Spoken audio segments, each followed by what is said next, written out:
சிந்திப்போமே.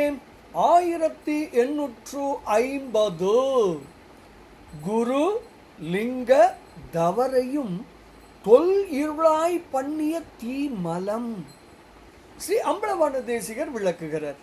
தீய ஆணவ மலம் எனக்கு வேறான இந்த உலகத்தை குறித்த சிந்தனைகளையே என் உள்ளத்தில் எழுப்பி நிலைநிறுத்துகிறது. அதனால் துன்பத்தில் உழல்கிறேன். இன்ப அனுபவ பொருளாய் விளங்குவன குரு, லிங்கம் மற்றும் சங்கமம்.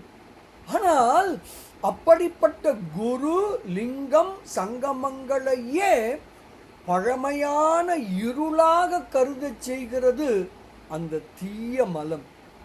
இந்த நிலையில் அந்த தீய மலத்தினை உன் திருவடியால் அடக்கி அன்பு நிறைந்து உன்னை நினைக்கும்படி என்னை மாற்றி அருளியது என்னே.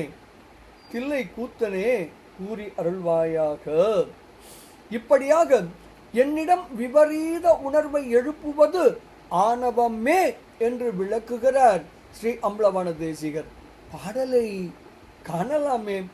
அந்நிய வஞ்சத்தை நெஞ்சத்து அடக்கி அகத்துள் இன்பாய் துண்ணிய சர்க்குரு, லிங்கம், தவரையும் தொல் இருளாய் பண்ணிய தீமலம் தாளால் அடக்கி பரிந்து உனை நான் உண்ணியவாறு என்கொல். தில்லையுள் ஆடிய உத்தமனே, உனை நான் உண்ணியவாறு என்கொல் என்று ஸ்ரீ அம்பலவாண தேசிகர் தாம் அருளி செய்த அதிசய மாலை எனும் அற்புத நூலின் 12வது திருப்பாடலில் மிக தெளிவாக விளக்குகிறார்.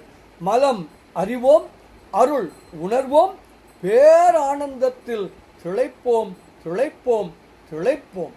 இனிய வணக்கம். சிவாய நம.